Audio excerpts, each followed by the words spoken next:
अस्सलाम वालेकुम रहमतुल्लाह। आज के दौर में इस्लामिक एजुकेशन के साथ साथ कम से कम 10th तक की सर्टिफिकेट होना बहुत ही ज़रूरी है। अगर आप ड्राइविंग लाइसेंस या पासपोर्ट भी बनाना चाहते हैं या आधार कार्ड में नेम को करेक्शन कराना चाहते हैं या डेट ऑफ बर्थ को करेक्शन कराना चाहते हैं तो आपसे सर्टिफिकेट का डिमांड किया जाता है। तो इस एंगल से भी देखा जाए तो 10th तक की सर्टिफिकेट बहुत ही ज़रूरी है। एक बात यह भी है कि अगर आपके पास बेसिक एजुकेशन नहीं है तो समाज में आपको बोझ समझा जाता है। और हाँ, रिश्ता लगते ही लड़का के बारे में पूछा जाता है कि आपकी एजुकेशन क्या है।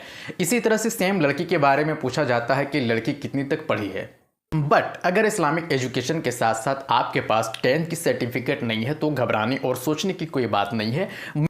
हम शाहीन की एकेडमिक सपोर्ट से महज 18 महीने में 10th कराते हैं, वो भी बेसिक इस्लामिक एजुकेशन के साथ साथ। बॉयज़ और गर्ल्स दोनों के लिए अलग अलग सेपरेट सेंटर्स हैं जहां बॉयज़ और गर्ल्स को महज 18 महीने में 10th कराते हैं। और हम महज 2 साल में ऐसे बच्चों को 10th कराते हैं जिन्होंने कभी मदरसा या स्कूल में कदम भी न रखा हो। इस तरह से हम उनके फ्यूचर और मुस्तकबिल को बनाते हैं और संवारते हैं। ऐसा आपसे रिक्वेस्ट है कि इस मुहिम को, इस कैंपेन को आप देश के अलग अलग कोने में और गांव-गांव तक इसको पहुंचाएं और फैलाएं। एडमिशन के लिए दिए गए इस नंबर पर मेरे पास कांटेक्ट करें और एडमिशन का जो भी डिटेल्स और प्रोसीजर है हम उसको बताएंगे।